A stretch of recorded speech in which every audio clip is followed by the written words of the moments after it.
As soon as Hunter transferred to our school, he dated all the pretty girls in the school, the haughty school belle, the aloof class beauty, and the cute girl next door. Eventually, probably because he thought there was no more challenge left, he started to pursue me. I was completely different from all the girlfriends he had ever dated. Bookworm, goody two-shoes, top student, nerd, freak. These were the labels he gave me. Later, he cornered me and said to me, "Serena, I really like you." I lifted my eyes indifferently and replied, "So what?" 01 Hunter had been very popular since he transferred to our school. He was handsome and came from a remarkable family background. Even the principal of our key high school would greet him politely with a smile and ask, "Hunter, how's your father's health recently?" Everyone fawned over him, but I was the only one who showed him no courtesy. When Hunter just started to pursue me, someone even said to me, "Oh my God, Serena, that's Hunter. Don't overdo the playing hard to get thing." I didn't understand. In everyone's eyes, that was Hunter. Everything he wanted to do was as easy as pie. No one didn't want to win his favor. It was just like in ancient times with the emperor. It seemed that if he was willing to condescend to be with someone, it would be a great honor. So I was supposed to immediately blush shyly and act flattered by his kindness, finally throw myself into his arms, become his girlfriend, and then become one of his many ex-girlfriends. Yes, ex-girlfriends. Hunter was a well-known playboy in the school. He was blatant about his flirting. Within 2 months of transferring to the school, he had dated all the pretty girls in the school. The haughty school belle, the aloof class beauty, the cute girl next door. His promiscuity and fickleness were proportional to his charm. Finally, probably because it was no longer challenging and became boring, someone joked with him, "If you can win Serena over, that would be really impressive." He lazily raised his eyes with a scornful look and said, "What's so difficult about that?" Then he started to pursue me. How did I know all this? Because I was sitting right in front of them doing practice questions at that time. I was a legend in the school, a legend in academics. Since I entered high school in grade 1, no matter how difficult the exams were, my total score had never been lower than 680 points. I always ranked first in every exam, big or small, leaving the second place far behind. I wasn't really interested in anything other than studying, so they made that joke with Hunter. I couldn't figure out their way of thinking and just found it boring. But Hunter really took this as a challenging goal and started to pursue me. At first, there were imported snacks in my desk. And then there were small bouquets of low-key flowers, such as dewy daisies, budding peonies, and delicate little water lilies placed unobtrusively on the windowsill beside my desk, which was considered romantic in others' eyes. There were also sumptuous breakfasts and occasionally low-key but valuable gifts.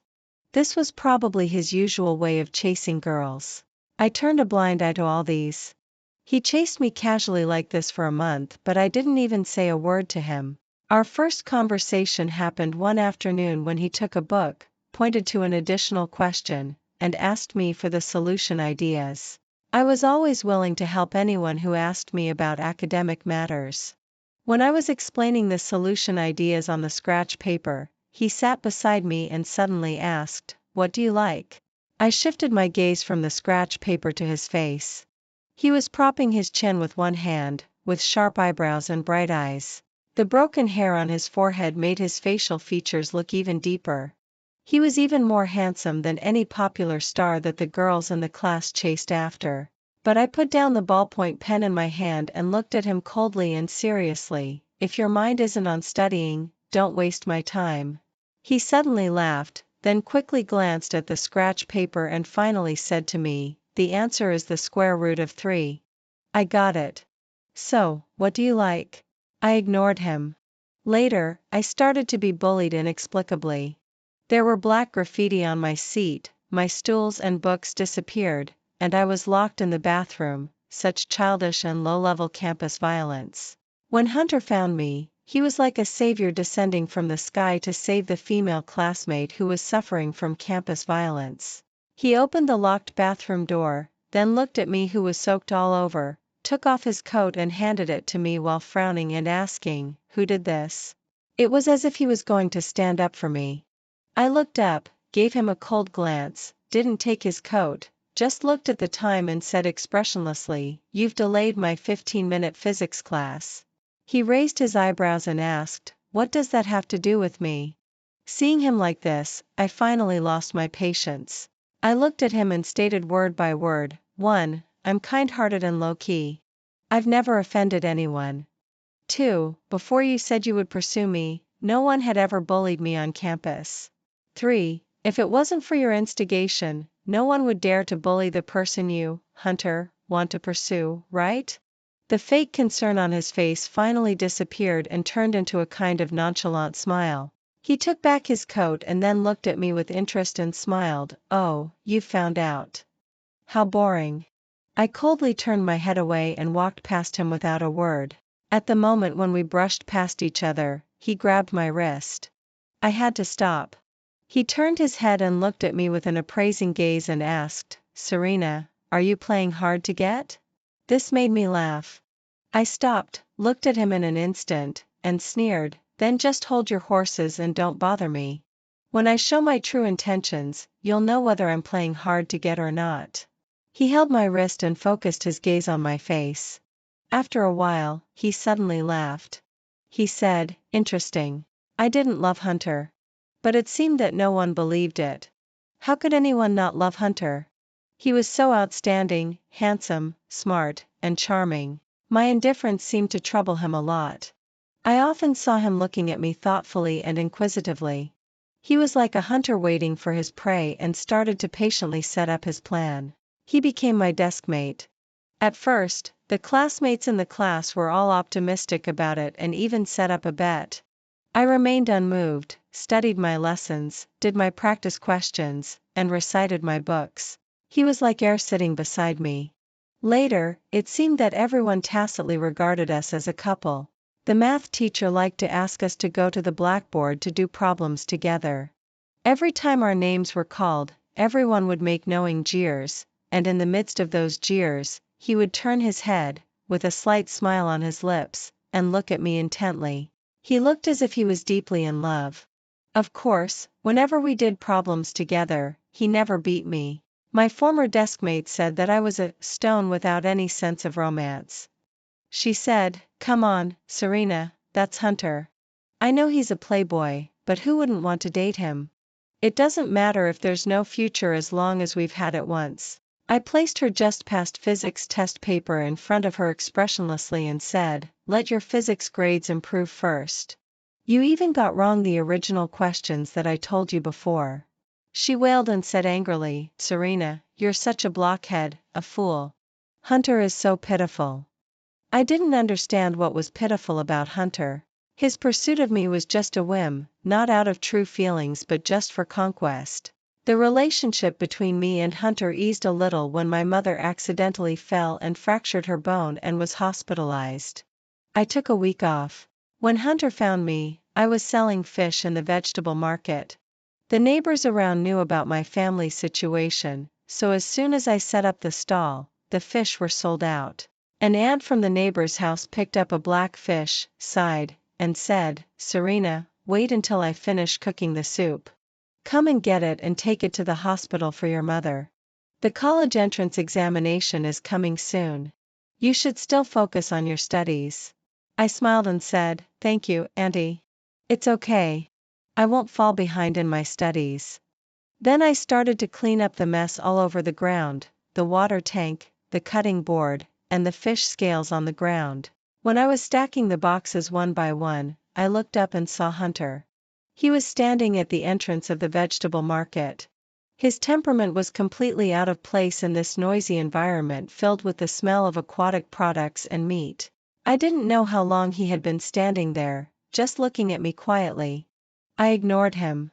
When I was struggling to move the boxes to the back of the tricycle, he walked over with his expensive shoes stepping on the muddy ground, took the fishy-smelling box from my hand, and placed it steadily in the back of the vehicle. He said, "This kind of thing should be done by someone with more strength." I didn't stand on ceremony either. I quietly watched him help me move the boxes layer by layer without minding the dirt.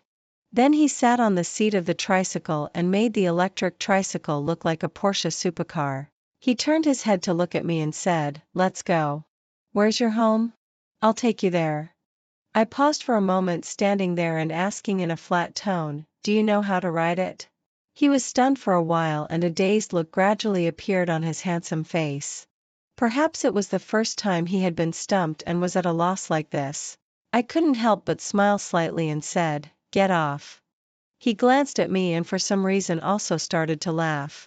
With a sighing tone, he said, "Serena, this is the first time I've seen you smile." Later, during that week, he came over on time every day to help me set up the stall and close the stall. The first time he saw me kill a fish with a single slash of the knife, he just stood there and laughed for no apparent reason. I looked at him in confusion. The corners of his mouth turned up and he looked at me with a smile and said, "Suddenly, I thought of a joke. I don't know if you've heard it before. I've been killing fish in our T-Mart for 10 years, and my heart has already become as cold as the knife in my hand." He thought it was just a joke, but he didn't expect it to become a reality. He asked me half jokingly and half seriously, "Serena, what about you? Is your heart as cold as the knife in your hand?" I smiled at him and straightforwardly responded to his probing, "Hunter, we're from two different worlds. As you can see, I'm not playing hard to get. I don't have the time, don't want to play, and can't afford to play your game. Don't waste your efforts on me." My eyes were sincere. He looked at me intently and the smile on the corners of his mouth gradually disappeared. Finally, he smiled again. He turned his head away so that I couldn't see his expression. All I heard was him saying, "I got it." I finally breathed a sigh of relief. 03 Hunter started dating again. The girls he dated were pretty, had their own personalities, and were proud. He still changed girlfriends at a fast pace. He was still my desk mate, but he finally stopped bothering me and gradually, no one associated us together anymore. I actually doubted whether Hunter really understood what liking someone meant. His feelings were like the clouds in the sky, changing too quickly. Sometimes, I would see with my own eyes that he skipped classes to buy milk tea to coax a girl one day and the next day, he could coldly say goodbye to her. Occasionally, I would also encounter some teary-eyed girls coming to persuade him to stay. He would speak gently and smile, but the detachment and coldness beneath his expression showed a hint of impatience as he said, "Didn't you know what kind of person I was before we got together? Let's part on good terms and don't be so clingy." I was doing practice questions and looking at his heartless and unmoved appearance, said sincerely, "Hunter, you're really a jerk." He leaned back in his chair, spreading his hands and said, "I'm clearly a jerk and openly flirtatious. Anyway, I'm much better than those scumbags who pretend to be good while cheating others of their money and beauty." He smiled at me and said, "Besides, as long as you don't date me, I'm a nice guy." That was actually the truth. I lowered my head and went back to doing the questions, ignoring him again. The first time we drank alcohol was after the college entrance examination. The class organized a farewell party. Everyone had mixed feelings. Influenced by the atmosphere, I also took a few sips of beer. Later, he walked me home. The moonlight was like water. He quietly followed behind me. That day, he was unusually silent. I turned around and saw that he was looking down, stepping on my shadow with every step. I didn't know whether to laugh or cry and asked him, "What are you doing?" He raised his head, looked at me as if it were only natural, and asked, "Deskmate, which university do you want to go to?" I turned my head away and he added, "You know, even if you don't tell me, I can find out. I just want you to tell me yourself." I sighed and said, "University A." He nodded and stood there smiling at me. Suddenly, I understood why, despite his being such an obvious and open playboy, so many girls were still willing to have him for a short while. Regardless of other things, his appearance was truly stunning. Especially at this moment, standing in the moonlight with a smile on his face, he looked elegant and unrestrained, upright like a noble tree, and his smile was as warm as the bright moon in one's embrace. His smile was sincere, different from the perfunctory, lazy, and casual smiles that I often saw on his face. Perhaps the moonlight was too gentle, so even his expression and words became extremely gentle. He looked at me tenderly and said in a low voice, then, "Deskmate, see you at University A." I didn't say anything but just quietly looked at him. Finally, I replied, "Goodbye." I thought we probably wouldn't see each other again. I wasn't surprised at all when I received his call before the results were announced. I knew he would find out my admission results in advance. He was probably so angry that he laughed instead. On the phone, he coldly said 3 times in a row, "Serena, well done." I held the phone without saying a word until the rapid beeping sound came from the other end of the phone. Later, when the admission results came out, the school put up red banners to warmly celebrate that I had been admitted to University C as the top student. On the banner below, I saw Hunter's name. He went to University A. University A and University C were actually both in the same university town, just separated by 2 roads. But I thought that, considering Hunter's pride and self-esteem, he probably wouldn't contact me again. We were originally from 2 different worlds.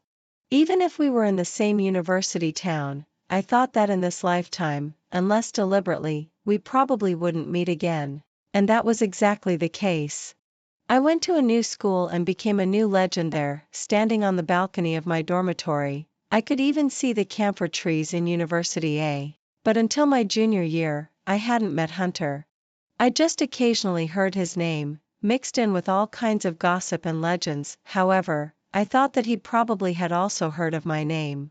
The next time we met was in the 2nd semester of my junior year. Coincidentally, that year I went to City C for teaching support. But I didn't expect an earthquake to happen suddenly. When the earthquake occurred, it was midnight. I had just finished preparing lessons and was reading a teaching research report. When the dormitory building collapsed, I quickly hid in a triangular corner, where a small space was formed, and my body wasn't crushed by steel bars, bricks, or tiles. I was probably dug out 2 or 3 days later. Actually, I was very weak at that time, but I was still very calm. The rescue team put their fingers in front of me and asked me how many fingers there were. Some people brought water, and some people cheered. Then I saw Hunter at the back. He was silent, with red eyes, looking at me intently. He was holding tools, his clothes were tattered, and his face was covered with dust and blood, looking completely disheveled. I didn't know how he knew that I was teaching support in City C, because the truth was laid out in front of me so frankly at the moment I was rescued. He knew I was in City C, so he came. No matter what our ending would be in the future, whenever I thought of this moment, I would think that he had truly loved me at least once. We hadn't seen each other for 3 years. In the evening, when I was receiving normal saline infusion, he sat beside my bed.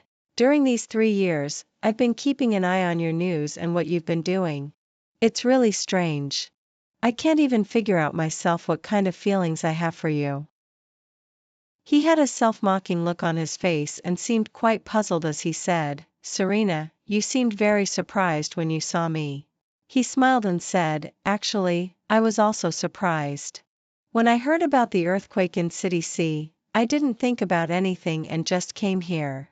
During these 3 years, I've been keeping an eye on your news and what you've been doing. It's really strange. I can't even figure out myself what kind of feelings I have for you. Was it just an obsession because I never got you, or was it that I really liked you? I had no reference, but you seem to be an exception in my world." I interrupted him and said, "Since we don't know the answer, let's verify it then." I looked at him calmly. He was slightly stunned by my words, as if he didn't know what I was talking about or as if he had an auditory hallucination. I smiled at him and said, "Then let's verify it, Hunter. Do you want to date?" He looked dumbfounded, like a fool. But after a moment, he turned his head away and said, "Are you pitying me?" He pretended not to care and sneered, "I've dated so many girlfriends. Don't think that I quietly interrupted him, "I'm not heartless, Hunter. I haven't killed too many fish, so my heart isn't cold enough. No one would be unmoved in this situation." I paused for a moment, smiled, and said, but if you keep talking like this, I might really change my mind. He was silent for a while, swallowed the rest of his words, and then said fiercely, then you'd better think it through. Verification means that I'm the only right answer for you, and you can't regret it once you hand in the paper. I looked at him with a smile and said calmly, but, Hunter, before we get together, we need to set some ground rules. 04 Hunter and I had a very sweet period. Just like in a fairy tale, the beginning is always full of twists and turns, and the ending is always sweet. But Hunter and I don't live in a fairy tale. After the sweet period, unavoidably, problems began to pile up. I can't remember when the arguments started. At first, they were actually just because of some trifles. For example, he accepted gifts made by other girls with their own hands, played games with junior female students from the same department, and sent tipsy female friends home. He always couldn't understand why I was angry about these things. I didn't cheat on you. I don't love them at all, Serena. What on earth are you angry about? I could only look at him in silence. He was so outstanding in every aspect, wealthy, talented, handsome, and from a good family background. So there were always people flocking to him like a school of fish swimming across a river. He used to flirt around, seeming affectionate but actually staying detached from all those women. After we got together, he started to reform himself and stay away from other women, but obviously, our understanding of reforming and loyalty didn't seem to be the same standard. He might not have other intentions, but I always received messages from unknown sources, provocatively asking me when I would step aside. Because of so many arguments about these things, in the end, I didn't even want to talk about it anymore. I broke up with Hunter because on his birthday, I went to his school with a birthday cake that I made by myself to find him. When I called him at the school gate, he was stunned for a moment and asked me, "Didn't you say that you didn't have time because of your biological research?" I held the cake and smiled. "Didn't you say that I never gave you surprises?" After hanging up the phone, he rushed back from outside the school. He was probably celebrating his birthday with a group of friends outside. When he saw me, his eyes lit up, with a smile on his face, he walked quickly towards me. When he bent down to take the cake in my hand, I found a lipstick mark on the collar of his white shirt. There was also a small tooth mark on his neck. I calmly switched my mobile phone to the selfie mode, aimed at that tooth mark and took a picture, and then held it in front of him and asked him what it was. He was unusually flustered. Later, he kept apologizing and explaining to me, saying that it was a mark left by a classmate during a game of truth or dare and it didn't mean anything at all. That tooth mark was left when he didn't expect it and a girl bit him after he refused her. He really hadn't done anything to betray me. I'm usually emotionally stable and always calm. That day was probably the first time I lost my composure. I threw the cake in my hand at him. I looked at him coldly, sighed wearily, and said, "The verification is over, Hunter. From the very first step, we made a wrong calculation. Actually, from the moment we wrote down the solution, at the beginning, we could have guessed that every subsequent step was wrong." I sighed in his shocked eyes and said, "We're really not suitable for each other. Let's break up." Then I turned around and left. Later, Hunter kept humbly apologizing to me. He had always been so proud. That was probably the first time in his life that he bowed his head to someone. He said, "Serena, that really doesn't mean anything. You know that you've always been special to me." I sighed. Later, when he came over once, I was having dinner with a senior from my undergraduate years. This senior had chased me before. After I politely refused him, we became friends. Hunter knew that this senior had chased me. His face suddenly changed the moment he saw us. He looked gloomy and unhappy. You see, this was how double-standard he was. I asked him back calmly in his angry state, "Hunter, according to your logic, I'm just having a meal with a senior who chased me before. What can that mean?" He said, "Serena, you're just taking advantage of the fact that I like you." I sighed and said, "Liking someone isn't like this." I was actually always in a peaceful state of mind. Probably because I knew Hunter too well, the outcome of breaking up was within my expectation. Once when Hunter was drunk, he called me and asked me, "Serena, sometimes I really doubt whether you ever truly loved me. Why can your emotions always be so stable?" Hunter never agreed to break up until I was about to go abroad for further studies. Before I went abroad, he condescended to chase me to the airport. Standing at the departure gate, he asked me coldly, "Serena, are you really determined to break up?" I said I would change. I would stay away from all women. I would restrain myself according by your standard of loyalty. Wouldn't you change your mind? I replied, yes. He looked at me for a long time. Finally, coldly and with suppressed anger in his tone, he said, "Fine. Don't you regret it?" My answer to him was to turn around and board the plane without any hesitation. That was probably the first time Hunter suffered a setback because of a woman. There were always people around him, and he had always been able to handle himself well among many women. It was probably the first time he was broken up with, which was really a blow to his pride. So even though we had so many mutual friends, whenever I showed up in a chatting occasion, he would always keep silent. This wasn't his usual grace. Later, there was a terrorist attack in the neighborhood where I lived abroad. I don't know how Hunter knew which neighborhood I lived in. On the night of the riot, I received a call from him. He asked me, "Are you okay?" I said, "I'm fine." Realizing that my tone was cold, I added, "Don't worry. The embassy has already issued a rescue notice." He replied with an and hung up the phone.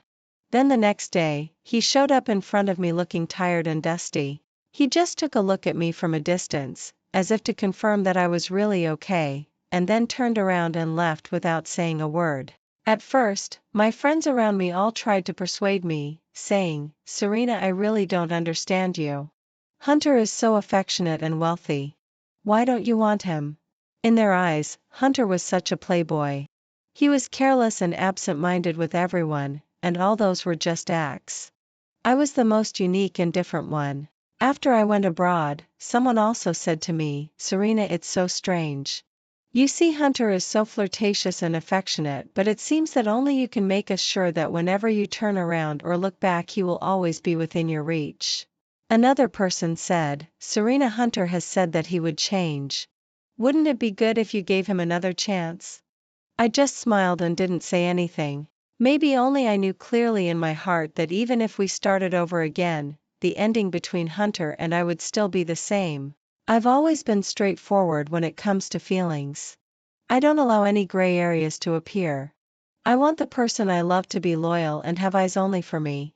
Just like the lyrics in a song, do you really understand the definition of the only one? It's not as simple as breathing.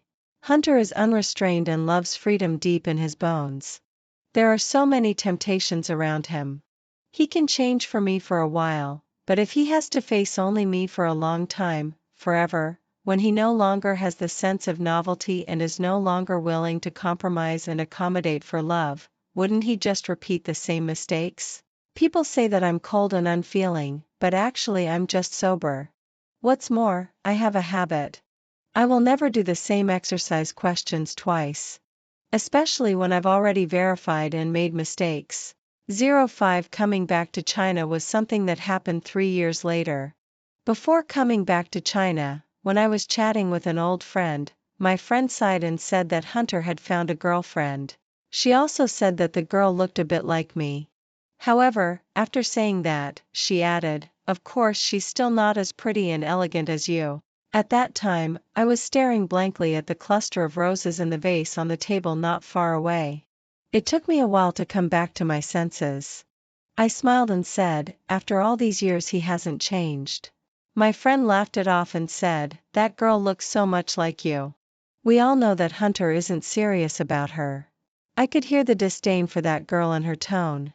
She said, "It's good that you've decided to come back. I didn't even dare to tell you before. That girl is really annoying. It's not her fault that she looks like you, but she somehow found out about your preferences and deliberately imitated you all day long. Your hairstyle, your dressing style, your way of speaking, your taste in food, and even the curve of your smile, she imitated them all. We were all disgusted by it." I was silent for a moment and then changed the topic.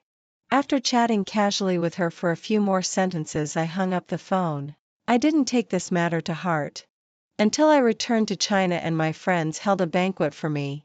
At this banquet I met Hunter and the stand-in that my friends mentioned. I didn't know whether Hunter deliberately brought her to see me or not. He held the girl's hand and stood in front of me and introduced, "Serena, this is Mandy, my girlfriend." He emphasized the words, "my girlfriend," and kept observing my reaction after saying that. I was curious about where Mandy looked like me, so I took a closer look. Actually, if you looked carefully at the facial features, they weren't that similar. It was just that the outline and charm between the eyebrows and eyes were 5 or 6 points similar. Coupled with our similar dressing styles and hairstyles, this 5 or 6 points of similarity became 7 or 8 points. I withdrew my gaze and gave Hunter and Mandy a faint smile and said, "Hello." Mandy stared at me blankly. It took her a while to come back to her senses. She smiled at me weakly and said, "Hello. I've heard so much about you." I sighed in my heart. I thought that in the eyes of all of Hunter's previous girlfriends, I was probably like the role of the first love who could win without doing anything, just by standing there. This love was exaggerated in imagination and speculation and became the imaginary enemy of all of Hunter's later girlfriends. I didn't respond to the implication in her words and turned my head to greet other friends. I didn't know if my long gaze at Mandy gave Hunter the illusion that I cared. Later, as if deliberately showing off in front of me, Hunter was extremely considerate and gentle to that girl. He pulled out the chair for her, poured drinks for her. In the middle, seeing Mandy's pale face, he even touched her forehead with his hand and asked with concern, "Are you cold?" He took off his coat and put it on her shoulders. The friends around were silent and just silently shifted their gazes from him to my face. I smiled gently at Mandy and asked, "If you're still cold, should we ask the waiter to turn up the temperature a bit?" She shook her head silently. Later, my favorite spicy shrimp was served. My friends laughed and said, "Oh, who asked the kitchen to make the blue lobster into a spicy flavor? What a waste." After saying that, they all looked at Hunter knowingly. He didn't look up but just started peeling the shrimp. When we were together before, he always peeled the shrimp for me. Everyone said that it was Hunter condescending to do so. This time, after peeling the shrimp, he put them in Mandy's bowl beside him and said gently, "Eat." Mandy looked up at me, then turned her head and looked at Hunter, and then ate silently. Hunter kept peeling shrimp for Mandy. She ate as many as he peeled. I didn't touch a single shrimp in that plate. Later, the initial tenderness on Hunter's face had turned into coldness. He put the last shrimp in Mandy's bowl expressionlessly and asked her, "Do you want more? You seem to like eating shrimp so much. Should I ask the kitchen to bring another plate?" Mandy's voice suddenly choked. She said softly, "I never eat spicy food, nor do I eat shrimp." Everyone was silent and the atmosphere was awkward. I stood up with a cold face and said, "I'll go out for a while." When I came out of the bathroom, Hunter was waiting outside. He was leaning casually against the marble brick wall, making the simple white shirt and jeans look noble. Just like in my memory. He heard the sound and turned his head to look at me. His eyes were cold and the corners of his mouth drooped. He asked me, "Serena, are you feeling smug?" I gave him a puzzled look. His tone was calm, as if he was trying hard to suppress his emotions. "Seeing me find someone who looks so much like you, seeing that we've already broken up for 5 years but I still can't forget you. Are you feeling smug?" I suddenly felt that it was boring. He probably didn't believe that if I had known that tonight would be like this, I wouldn't have come anyway. He also said that it had been 5 years and he thought we had both already moved on. To me, he was just an ordinary friend. I sighed and said, "You've always been trampling on others' true feelings like this." "I'm not feeling smug, Hunter. If you don't like Mandy, don't waste her feelings and don't waste your own either. If you like her, then treat her well." "Treat her well?" He suddenly laughed self-mockingly. "When you weren't around, I was looking for your shadow in Mandy, deceiving myself. But today when you two sat together, I just realized that she's not like you at all. No, her appearance still has some similarities, but why, when she's with you, Does she seem like a cheap product with free shipping for only 9.9 yuan from Iwu? How could I use her as your substitute to insult you? Hunter, I shifted my gaze from Mandy behind him to his face. Probably we had been out for a while and Mandy came out to look for us. She happened to hear these words of Hunter's clearly. She staggered back 2 steps, reached out to hold onto the wall beside her. I saw her eyes suddenly turn red and she just stared blankly at Hunter's back. I had always been emotionally stable and cold, but at this moment, I couldn't help but feel a bit angry. After all this time, you still haven't learned how to respect others. No one is anyone's substitute. Mandy isn't like a cheap product with free shipping for 9.9 yuan, but you're still as bad as garbage as always. After saying that, I didn't look at him. I just walked past him and Mandy behind him, went into the private room, greeted my friends, picked up my bag and left. The next day, I received a call from Hunter. Even though I had embarrassed him like this, he wasn't angry. Instead, he was a bit humble over there and apologized to me. He smiled and said, "Serena, let me treat you to a meal as an apology." He still didn't understand that I didn't feel embarrassed at all.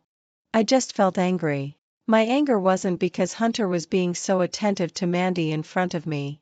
I was just angry that after all this time, he still hadn't learned to respect others. He clearly didn't understand liking and loving, but he insisted on trampling on it again and again. I told him that I didn't have time and then hung up the phone expressionlessly. I met Mandy a week after that phone call. My assistant told me that there was a girl looking for me outside. Then she gossiped, "Miss Serena, she looks quite like you. Do you have a younger sister? Why haven't I heard you mention it?" I put down the smear under the microscope, thought for a while, and still decided to go out to see her. To be honest, I didn't really have much of an impression of Mandy and I wasn't interested in having any dealings with her. I could even guess why she came to see me. It was nothing more than because of Hunter. I was very busy. After returning to China, I was employed by the Institute of Biology of the Chinese Academy of Sciences in City A. I regarded biological research as my lifelong passion. I just wanted to do research quietly and didn't want to get involved in emotional disputes that I wasn't interested in. I went out to see Mandy because I remembered her pale face and red eyes in the corridor that day. And also the obvious heartbreak in her eyes when she looked at Hunter's back. I told myself that it was like accumulating good karma. When Mandy saw me coming out, she immediately stood up from the bench. She looked a bit nervous with obvious tears in her eyes. But thankfully, she didn't rush over to hug me and cry. She just stood there and said softly, "Miss Serena, I'm sorry to bother you. I didn't want to come to see you." The tears that she had been holding in her eyes silently fell down. She looked like a lost lamb, helpless and sad. I just. Hunter suddenly wants to break up with me. I know he's always loved you.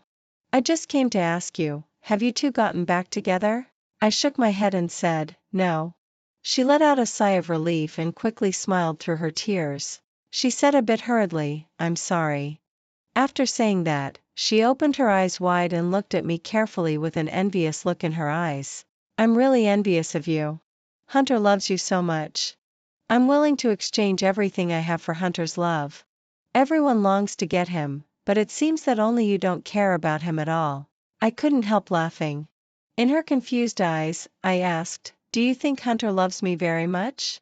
I looked at the marble floor tiles behind her and smiled. "He probably loves me, but not as much as you think." I paused for a moment and asked her, "Is this why you came to see me?" She was stunned for a moment and then said, "No." She told me that Hunter truly loved me. She said that when she first met Hunter, he was drunk and shouting my name. She said that he often stared blankly at her face with a focused look in his eyes. She said something about the tattoo on his wrist. She said that he often stared blankly at a foreign phone number but never dared to dial it. She said that he was so infatuated with and devoted to me.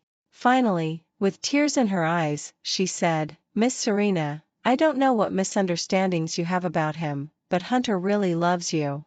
I've never seen him love someone like this. Although he was with me, I know that he was just looking at you through me. No matter what misunderstandings there are between you two, I hope that you can give him another chance, okay?" I quietly looked at her teary eyes and asked coldly, "Do you feel great about coming to tell me these things today?" Her teary expression froze. It seemed that she didn't expect me to be so cold. But actually, I was really sincerely puzzled. I asked, "Do you and Hunter really understand how to love someone? You all say that Hunter loves me. How does he love me? Is it that he couldn't focus on me when we were together, or is it that finding a substitute after breaking up with me is called being infatuated and unwavering?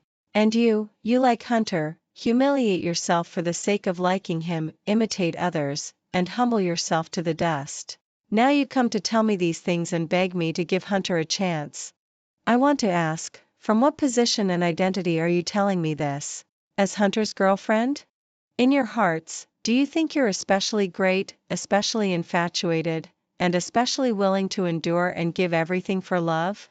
But where is your love? In my understanding, love is equality, respect, reliance, loyalty, responsibility, and a decision made after careful consideration. You treat it as child's play, like playing house, thinking that it can be replaced, yielded, or shared. Who on earth are you trying to move? She just stared at me blankly. I said, "My time is precious, Miss Mandy. I'm willing to spend an hour patiently listening to your nonsense today just to settle this once and for all. Hunter and I are already in the past. The obstacle between you two has never been me. Love yourself first, and then love others. This is my last piece of advice for you." I turned around. That was the last time I saw Mandy.07. The last time I received a call from Hunter was before I got married. My husband and I were a perfect match that others envied, with similar values, gentle and refined, and always accompanying each other. Hunter said congratulations to me on the other end of the phone.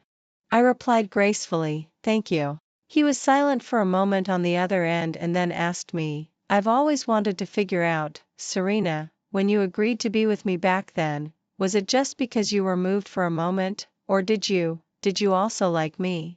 I sighed. It seemed that I often sighed because of him. I'm a person with clear goals, Hunter. I've never wasted time on things that have no results, nor would I agree to be with someone just because I was moved. I knew you so well.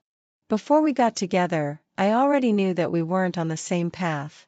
But at that time, I still wanted to see how far we could go together. Stop asking me whether I liked you or not.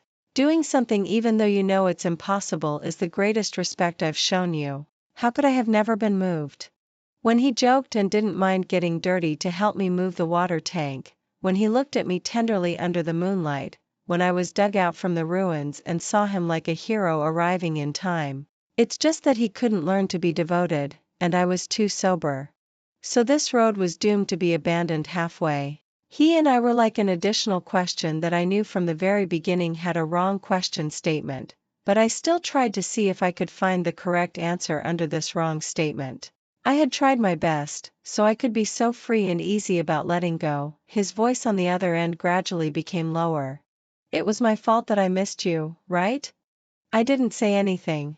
There was a bit of forced laughter in his voice as he said, then, as the last words, "I wish you happiness, Serena. I wish you happiness every year." I smiled and replied politely and distantly, "The same to you. Hunter, I also wish you happiness every year."